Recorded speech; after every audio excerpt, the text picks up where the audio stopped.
بسم اللہ الرحمن الرحیم اعوذ باللہ السمیع العلیم من الشیطان الرجیم بسم اللہ الرحمن الرحیم ربنا آتنا فی الدنیا حسنۃ وفی الآخرۃ حسنۃ وقنا عذاب النار۔ عزیز طلبہ السلام علیکم ورحمۃ اللہ وبرکاتہ۔ اصول الکافی سبق 63 میں کتاب العقل والجال کا 28واں حصہ ذکر ہونے والا ہے۔ خلاصہ جات کو ایک نظر دیکھ لیتے ہیں۔ سابقہ درس میں عقل و شعور سے کام نہ لینے کی مذمت بیان ہوئی تھی۔ سابقہ اقوام کے زوال اور ہلاکت کے علل و اسباب کا جائزہ لیا گیا تھا۔ اس درس میں قرآنی امثال کی حقیقت اور امثال قرآنی کو سمجھنے کے لیے علم کی شرط پر گفتگو ہونے والی ہے۔ متن اصول کافی کو دیکھ لیتے ہیں۔ فرمایا یا ہشام ان العقل مع العلم فقال وتلك الامثال نضربها للناس وما يعقلها الا العالمون۔ حل لغات کو دیکھ لیتے ہیں۔ الامثال مثل کی جمع ہے۔ نضرب ضرب یضرب ضربا ویسے تو مارنے کے معنی میں ہوتا ہے، لیکن مجازن استعمال ہوتا ہے تو بیان کرنا اور پیش کرنا، ایک چیز کو واضح طور پر بیان کرنا۔ یا عقل شعور حاصل کرنے کو کہتے ہیں۔ العالمون جامع عالم ہے، علم و آگاہی رکھنے والے افراد مراد ہیں۔ تو یہ سورہ عنکبوت کی 45 نمبر آیت ہے، اور اس سے پہلے ان لوگوں کی مثال بیان ہوئی ہے جو اللہ کے علاوہ اپنے لیے اولیاء بناتے ہیں کہ ان کی مثال مکڑی کی سی ہے جس نے ایک مکان تیار کیا، اور یقیناً تمام مکانوں میں سب سے زیادہ مکڑی کا جو مکان ہوتا ہے وہ کمزور ہوتا ہے، کاش وہ اس کو جانے۔ یہ باتیں ہیں جنہیں ہم لوگوں کے سامنے پیش کرتے ہیں۔ وَتِلْكَ الْأَمْثَالُ نَضْرِبُهَا لِلنَّاسِ وَمَا يَعْقِلُهَا إِلَّا الْعَالِمُونَ، اور سوا صاحبان علم کے انہیں کوئی نہیں سمجھتا۔ یعنی یہ جو واضح طور پر امثال اور مختلف مثالیں بیان کی گئی ہیں تو ان کو سمجھنے کے لیے حقیقی علم کی ضرورت ہوتی ہے۔ یہاں تک مثل اور مثل کے معنی میں فرق کا تعلق ہے تو دونوں کی جمع تو الامثال ہوتی ہے۔ قرائن کے ذریعے معلوم ہوتا ہے کہ یہ مثل کی جمع ہے یا امثال کی جمع ہے۔ لغوی لحاظ سے ان کے معنی میں فرق موجود ہے۔ مثل ذات میں مماثلت کو کہتے ہیں اور مثل صفات و احوال میں مماثلت کو کہتے ہیں۔ مثال کے طور پر ان الذین تدعون من دون اللہ عباد امثالکم، سورہ اعراف میں 194 نمبر آیت ہے، تو یہ مثل کی جمع ہے۔ وَتِلْكَ الْأَمْثَالُ نَضْرِبُهَا لِلنَّاسِ، اسی آیت میں سورہ عنکبوت 43 میں یہ مثل کی جمع ہے، اور سورہ روم آیت 28 میں ضَرَبَ لَكُمْ مَثَلًا سے استفادہ ہوا ہے، یہ اس کے لیے قرینہ بنے گا۔ دونوں کا اشتقاق میم سے اور لام سے ہے، اور یہ ایک اصل ہے جو مماثلت الشیء للشیء پر دلالت کرتی ہے، یعنی ایک چیز کی دوسری چیز کے ساتھ مماثلت اور مساوات۔ اگر ذات میں مساوات ہو تو یہ مثل ہوتی ہے، اور اگر تمام احوال اور صفات میں مماثلت ہو تو یہ مثل ہوتی ہے۔ اس کے لیے قرآنی شاہد بھی پیش کیا جا سکتا ہے۔ قرآن کریم میں فرمایا لیس کمثلہ شیء، سورہ شورى آیت نمبر 11 میں، یعنی اللہ تعالیٰ کی ذات کی کوئی مثل نہیں ہے۔ لیکن دوسری جگہ فرمایا وَلِلَّهِ الْمَثَلُ الْأَعْلَى، سورہ نحل آیت نمبر 60 میں۔ تو دونوں میں تنافی کو دور کرنے کے لیے یہ فرق بیان کیا گیا ہے کہ مثل میں ذات کی مماثلت مراد ہے اور مثل میں اس کی صفات کے مظاہر مراد ہیں۔ اسی طرح ذات اور ماہیت کی مماثلت کے بارے میں فرمایا گیا ان انتم الا بشر مثلنا، کہ منکرین رسول کہتے تھے کہ آپ تو ہماری طرح انسان ہو، یعنی وہ بشری مساوات کو ثابت کرتے تھے اور ان کے لیے رسالت کا انکار کرتے تھے۔ حالانکہ ان کا جواب دیا گیا ان نحن الا بشر مثلکم ولکن اللہ یمن علی من یشاء من عبادہ، اگرچہ کہ ہم تمہاری طرح انسان ہیں لیکن اللہ تعالیٰ جس بندے پر چاہتا ہے احسان فرماتا ہے اور اس کو انتخاب فرماتا ہے۔ اور تمام احوال میں مماثلت کے لیے اللہ تعالیٰ کا قول ہے ام حسبتم ان تدخلوا الجنة ولما يأتكم مثل الذين خلوا من قبلكم مستهم البأساء والضراء، سورہ بقرہ آیت نمبر 214۔ یہ گمان کرتے ہو کہ جنت میں داخل ہو جاؤ گے حالانکہ ابھی تک تمہارے اوپر وہ حالات نہیں گزرے جو سابقہ امتوں پر یا لوگوں پر گزرے، تو آزمائشیں آتی ہیں اور انسان کو مختلف حالات سے گزارا جاتا ہے، تب جا کر وہ یا کامیاب ہو جاتا ہے تو اس کو جنت انعام کے طور پر دی جاتی ہے۔ تو یہ مطلب فروق لغوی حسن بن عبداللہ عسکری متوفہ 395 کی کتاب میں بھی ہیں، مفردات القرآن جناب راغب کی کتاب میں 759 صفحے پہ، اور دیگر لغت کی جو علمی کتابیں ہیں ان میں بیان ہوا ہے۔ اس مورد میں علامہ ملا صدرہ شیرازی کا بھی نظریہ ان کی شرح اصول کافی سے دیکھ لیتے ہیں۔ فرمایا مشہد سادس اس بحث میں ہے کہ عقل علم سے جدا نہیں ہو سکتی، یہ دونوں لازم ملزوم ہیں، ایک دوسرے کے ساتھ ساتھ رہتے ہیں۔ فرمایا کہ عقل اپنے تمام معانی مختلفہ کے ساتھ علم کو مستلزم ہے، بعض صورتوں میں تو عین علم ہوتی ہے۔ عقل بسیط قرآنی جو کہ اس کی اقسام میں سے اشرف اقسام ہے، تو اس کا معنی ہے وجود جمیع المعلومات اور جلھا فی ذات واحد علی وجہ الاجمالی، اور جو عقل تفصیلی فرقانی ہوتی ہے ہی العلوم الکلیت التفصیلیت التي افادها ذلك العقل البسيط الفعال لها، یعنی وہ تمام علوم کلیہ تفصیلیہ ہوتے ہیں کہ جو عقل بسیط و فعال کا فیض اس کو حاصل ہوتا ہے۔ هذه العلوم السوریہ المفصلہ موجود لذلك العقل وجود الفعل للفاعل على وجہ مقدس، یہ تمام علوم سوری تفصیل کے ساتھ اس کو حاصل ہوتے ہیں۔ وہی موجودۃ للنفس العاقل وجود الفعل للقابل وجودا زمانیا متغیرا متکثرا، تو یہ اس کی مختلف جہات ہیں، وإلا عقل علم سے جدا نہیں ہو سکتی۔ نیز فرمایا کہ چونکہ یہاں علم سے مراد ادراک معقولات و یقینیات ہے، تو یہاں پر اس کا جو مدرک ہے ذات عقلی ہے، چاہے بسیط ہو چاہے نفسانی ہو۔ تو یہ جو مثل ہوتی ہے اس کا معنی کرنا چاہتے ہیں، یہ عبارت ہے عن اداء المعنی فی سورہ ان نظرت الی معناها وجدتہ صادقا، کہ کسی معنی اور مطلب کو اس طرح بیان کرنا کہ جب آپ اس کے معنی اور حقیقت کو غور کریں گے تو وہ سچی ہوگی، اور اگر اس کی صورت و شکل کو دیکھیں گے تو ظاہر ہے اس میں تغیر ہوتا ہے۔ تو قرآن کریم میں بہت سی امثال بیان ہوئی ہیں، کیونکہ یہ دنیا عالم ملک ہے اور عالم شہادت اور ظاہر ہے، اور آخرت عالم غیب اور ملکوت اور باطن ہے۔ جو کچھ اس عالم میں ہے اس کی ایک حقیقت ہوگی عالم آخرت میں، اس کا ایک ظہور ہوگا عالم آخرت میں۔ نیز فرمایا کہ جو کچھ عالم آخرت میں ہوگا تو اس کی ایک مثال دنیا میں ہوتی ہے، اس کی ایک شکل و صورت دنیا میں ہوتی ہے، چونکہ یہ عوالم اور نشآت ہیں متطابقۃ تطابق النفس والجسد، یہ ایسے ہے جیسے ایک جسم ہوتا ہے اور اس کے اندر ایک روح ہوتی ہے۔ تو اس دنیا میں جو کچھ ہم بیان کرتے ہیں وہ آخرت کا ایک عکس ہو سکتا ہے، اور آخرت کے احوال کو بیان کرنا اس دنیا میں مثال کے ذریعے ہوتا ہے، مثل کے ذریعے ہوتا ہے، اس لیے قرآن کریم میں مثالیں بہت زیادہ ہیں۔ جیسا کہ فرمایا مثل الجنت التي وعد المتقون فيها انہار، تفصیلی آیت ہے، یعنی اس جنت کی ایک مثال پیش کرنا چاہتے ہیں، اس کے حالات کی ایک تصویر کشی بیان کرنا چاہتے ہیں۔ مثلهم كمثل الذي استوقد نارا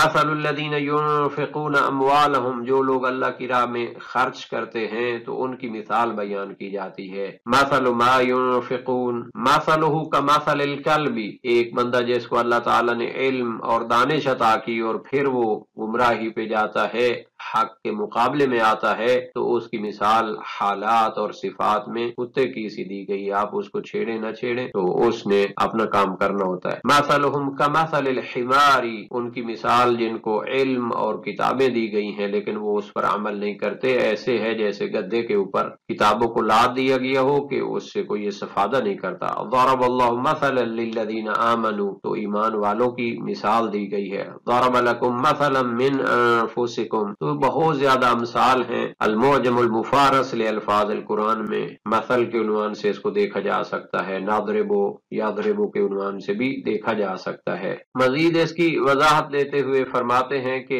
یہ جو عالم ملک ہے، عالم دنیا ہے، یہ نیند کی طرح ہے عالم ملکوت کی نسبت، جیسا کہ امام علی علیہ السلام کا فرمان ہے الناس نیام فاذا ماتوا انتبہوا، کہ لوگ سوئے ہوئے ہیں جب مرتے ہیں تو جاگ جاتے ہیں۔ تو اس دنیا میں جو موجودات ہیں یہ آخرت کی امثال ہیں، جیسا کہ جو چیزیں نیند میں دیکھی جاتی ہیں تو ان کی بھی دنیا میں کوئی نہ کوئی مثال ہوتی ہے۔ تو جب انسان جاگتا ہے تو وہ چیز ظاہر میں نہیں ہوتی مگر اس کی تعبیر کرنی پڑتی ہے۔ تو جو کچھ آخرت کی بیداری میں ہوگا اس دنیا میں اس کو مثال کے ذریعے بیان کیا جاتا ہے۔ انبیاء کرام علیہم السلام بھی جب مخلوقات کے ساتھ حقائق آخرت کو بیان کرنا چاہتے تھے تو امثال بیان کرتے تھے، کیونکہ ان کو ذمہ داری دی گئی ہے کہ لوگوں کی عقلوں کے مطابق گفتگو کریں، اور ان کی عقلیں دنیاوی اور مادی سوچ رکھتی ہیں، ایک نیند کی حالت میں ہیں تو ان کو ایک مثال بیان کی جا سکتی ہے۔ جب یہ عالم آخرت میں پہنچیں گے تو انبیاء کی مزید جو صداقت ہے اور حقائق کو جب درک کریں گے تو پھر مزید ان پر ان کی صداقت اور حقانیت کو جان لیں گے۔ فرمایا کہ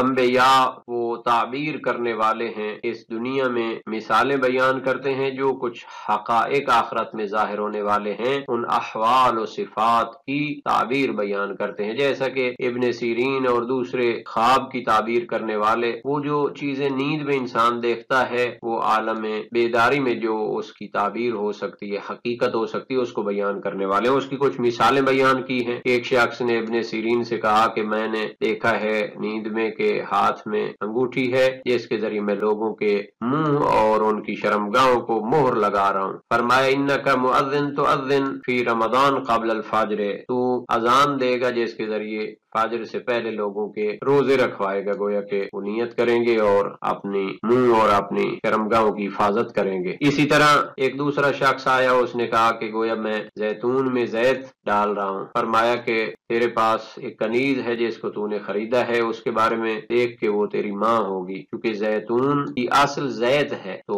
گویا کہ آپ اس کو اپنے پاس رکھنا چاہتے ہو، وہ تو تیری ماں ہے اور وہ پہلے کہیں قید ہوئی ہے اور لونڈی بنا کے بیچی گئی ہے۔ اسی طرح ایک شخص آیا، اس نے کہا کانی اعلق الدر فی اعناق الخنازیر، گویا کہ میں خنزیر کے گردن میں موتی کو لٹکا رہا ہوں۔ فرمایا انک تعلم الحکمہ غیر اہلہا وکان کما قال، گویا کہ تو حکمت اور دانائی کی باتیں نالائق لوگوں کو سکھانا چاہتا ہے، اور حقیقت بھی ایسی تھی کہ وہ اس طرح کی کوششیں کر رہا تھا۔ مزید فرمایا کہ آپ کے لیے ضرب الامثال کا معنی واضح ہو گیا، اگر محسوسات اور معقولات کے درمیان موازنے کا باب کھل جائے تو علم و دانش کا باب عظیم کھل سکتا ہے، کیونکہ دونوں عالم ملک و عالم ملکوت کے درمیان موازنے کو سمجھنا ضروری ہوتا ہے۔ جو بندہ اس سے محروم ہو تو وہ انوار قرآن اور حقائق کو سمجھنے سے محروم ہو جاتا ہے۔ اسی طرح فرمایا گیا کہ رؤیا صادقہ نبوت کا جز ہوتے ہیں، کیونکہ جو سچا خواب دیکھتا ہے تو اس کے لیے عالم غیب کے اسرار وہ روشن ہو جاتے ہیں۔ اسی صاحب کا مثال کی تطبیق کرتے ہوئے فرماتے ہیں کہ اگر آخرت میں اس مؤذن سے کہا جائے کہ تو اس طرح کرتا رہے، لوگوں کے منہ پر ان کی شرمگاہ پہ مہر لگاتا رہے، تو وہ انکار کر دے گا، وہ کہے گا یہ تو میں نے اس طرح کی حرکت نہیں کی، حالانکہ اس کے کام کی روح اور حقیقت یہی ہے کہ اس نے لوگوں کے منہ کو اور ان کی شرمگاہوں کو حرام کاموں سے بچایا ہے اور روزے کے مبتلات سے بچایا ہے۔ تو یہ حقائق اشیاء ہیں جو عالم آخرت میں فاش ہو جاتے ہیں، جیسا کہ قرآن کریم میں بھی اس طرح کی تعبیر ہے فَكَشَفْنَا عَنْكَ غِطَاءَكَ فَبَصَرُكَ الْيَوْمَ حَدِيدٌ۔ اس آیت کے آخری حصے کی تطبیق فرماتے ہیں کہ لا يعقلها الا العالمون، کے ان امثال کی حقیقت کو نہیں سمجھتے مگر جو علم و دانش رکھنے والے ہیں۔ مراد یہ ہے کہ یہ امثال لوگوں کے لیے بیان کی گئی ہیں، ہر عام و خاص ان سے استفادہ کر سکتا ہے، عام لوگ اس کے ظاہری معنی کو سمجھ سکتے ہیں اور جو خواص ہیں وہ اس کے باطن اور حقائق کو سمجھ سکتے ہیں۔ تو ارباب ظاہر اکثر لوگ ہوتے ہیں جو امثال کی حقیقت تک نہیں پہنچتے، لیکن اہل بصیرت اور اہل علم وہ ان کی معقول حقیقت کو سمجھتے ہیں۔ جناب ملا صالح مازندرانی نے بھی یہاں پر اس کے قریب معنی بیان کیا ہے، فرمایا کہ عقل سے مراد نور ہے جس کے ذریعے حقائق اشیاء کو سمجھا جاتا ہے، یہ عقل بالفعل یا عقل بالمستفاد ہو سکتی ہے، اور علم سے وہ حقائق کی معرفت ہے۔ فرمایا فرمایا تو عقل سے وہ چالاکی وغیرہ مراد نہیں ہو سکتی، اس کے ذریعے حقائق اشیاء کو نہیں سمجھا جا سکتا، بلکہ عقل سے مراد وہ ہے، وہ نور ہے کہ جو علم و عرفان سے جدا نہیں ہو سکتی، اور علماء عقلاء سے مراد علماء ربانیون حکماء الہیون ہیں، جن کے بارے میں اللہ تعالیٰ نے ارشاد فرمائے یؤتی الحکمت من یشاء ومن یؤت الحکمت فقد اوتی خیرا کثیرا، اور ان امثال کے بارے میں بھی ذکر فرمایا ہے۔ عنکبوت کی مثال دی گئی ہے، اس کا گھر نہایت ہی کمزور ہوتا ہے، جس سے سردی گرمی سے نہیں بچا جا سکتا اور ہوا کے جھونکے سے بھی وہ اڑ جاتا ہے، تو وہ کس طرح قیامت کے دن کے عذاب کو روک سکتا ہے۔ یہاں پر انہوں نے فرمایا کہ عقلاء سے مراد علماء ربانیین عرفاء اور حکماء الہی ہیں، تو جناب مرزا ابو الحسن شعرانی نے یہاں پر حاشیہ ذکر کیا ہے کہ جناب ملا صالح مازندرانی چونکہ محدثین اور اخباری منہج کی پیروی کرنے والے تھے، تو بہت ساری جگہوں پر انہوں نے حکماء الہیون کی بعض اوقات مذمت وغیرہ بھی فرمائی ہے، تو فرمایا کہ یہاں پر آپ نے ان کی مدح فرمائی ہے، حالانکہ کئی جگہوں پر آپ ان کی مذمت فرماتے ہیں۔ تو غرض کیا ہو سکتی ہے آپ کی کہ جو لوگ ان ناموں سے غلط نظریات کو پھیلاتے ہیں وہ لوگ ہو سکتے ہیں۔ جناب فارابی نے ان کو فیلسوف بہرج کا نام دیا ہے، جو لوگ حقائق کو نہیں سمجھتے ہوتے نام کے فلسفی بن جاتے ہیں۔ تو جناب ملا صالح مازندرانی نے بھی تقریباً اسی قسم کا مطلب بیان کیا ہے کہ اللہ تعالیٰ ان امثال کو لوگوں کے لیے بیان کرتا ہے، یعنی حقائق کو محسوس طریقے سے بیان کرتا ہے، اور یہ انبیاء کا طریقہ ہے، جیسے فرمایا نحن معاشر الانبیاء امرنا ان نکلم الناس علی قدر عقولہم، کہ ہم گروہ انبیاء کو حکم دیا گیا کہ ہم لوگوں کی عقلوں کے مطابق گفتگو کریں، یعنی معقولات کو محسوس طریقے سے بیان کریں۔ وما یعقلها الا العالمون، اور ان کے حقائق کو علم حقیقی علم رکھنے والے بہتر سمجھتے ہیں۔ اس طرح دیگر روایات سے بھی استفادہ کیا ہے۔ ایک روایت امام باقر علیہ السلام سے، ایک نصرانی نے آپ سے پوچھا کہ اہل جنت کے بارے میں بتائیں کہ کیسے وہ وہاں پر کھائیں پیئیں گے لیکن وہاں پر بول و براز نہیں کریں گے جیسے دنیا میں ہوتا ہے۔ فرمایا ھذا الجنین فی باطن امہ یاکل مما تاکل امہ ولا یتغوط، اس کی مثال بیان کی جا سکتی ہے کہ ماں کے پیٹ میں بچہ کھاتا پیتا ہے لیکن بول و براز نہیں کرتا۔ اسی طرح بعض ائمہ سے منقول ہے جب اجساد قیامت کے دن جو جسم لوٹائے جائیں گے ان کے بارے میں سوال کیا گیا، حل ہی عین الاول او غیرہ، کہ آیا وہ کسی دنیاوی جسم کو پلٹایا جائے گا یا کچھ اور ہوگا؟ فرمایا لا عینہ لا غیرہ، فقیل اخبرنی عن مثلہ فی الدنیا، اس کی کوئی مثل بیان کریں؟ فرمایا مثل اللبن المضروبہ بقالب مخصوصہ فانہا اذا کسرت وضربت تارہ اخرى بذلک القالب لیست عین الاولی ولا غیرہا، کہ مٹی کی ایک ڈیلے کو لے لیں، اینٹ کو لے لیں کہ جب ٹوٹ جائے اور دوبارہ اسی قالب میں اس کو ڈالا جائے تو وہ نہ بالکل پہلے جیسی ہوتی ہے نہ اس کے علاوہ ہوتی ہے۔ گویا کہ وہ یہ کہنا چاہتے ہیں جو کچھ اس دنیا میں ہے اس کی عالم آخرت میں ایک حقیقت ہوتی ہے اور اس کا ایک معنی حقیقی ہوتا ہے، اس کو سوائے علماء راسخون کے نہیں سمجھا جا سکتا، اور جو ظاہر بین لوگ ہوتے ہیں وہ غفلت کا شکار ہوتے ہیں، وہ اس کا ظاہری معنی مراد لیتے ہیں۔ جناب ملا صالح مازندرانی کے سابقہ بیان پر ایک حاشیہ طولانی جناب ابو الحسن شعرانی نے ذکر کیا ہے فی عالم العقول والآخرہ، تو اس کی وہ تقریباً فلسفی وضاحت فرماتے ہیں اور فرماتے ہیں کبھی ناآشنا لوگ جو ان عبارتوں کے معنی کو نہیں سمجھتے وہ کہتے ہیں کہ گویا جو فلسفی لوگ ہوتے ہیں وہ معاد جسمانی کے منکر ہو جاتے ہیں اور معاد روحانی کے قائل ہو جاتے ہیں، کیونکہ وہ عالم آخرت کو عالم عقلی قرار دیتے ہیں۔ تو اس کا مراد کرنا چاہتے ہیں کہ ایسا ہرگز نہیں ہے، تجسیم اعمال کے قائل ہوتے ہیں، اعتقادات کی حقیقت آخرت میں ظاہر ہو جاتی ہے، تو وہ ان چیزوں کو تھوڑا عقلی تحلیل کرنا چاہتے ہیں، جیسا کہ ایک اینٹ اگر ٹوٹ جائے دوبارہ وہ اس کو ڈالا جائے تو جو وہ مثال دی گئی ہے اسی طرح وہاں پر بھی ان اجسام کو لوٹایا جائے گا۔ معاد روحانی اور جسمانی دونوں کا قائل ہونا چاہیے، دونوں کے وہ قائل ہیں، معاد جسمانی اور روحانی کے وہ دونوں کے قائل ہیں۔ آج کے سبق کا خلاصہ دیکھ لیتے ہیں۔ قرآنی امثال کی حقیقت، امثال قرآنی بیان کرنے کی اغراض و مقاصد اور امثال قرآنی کو سمجھنے کے لیے علم کی شرط پر گفتگو ہوئی ہے۔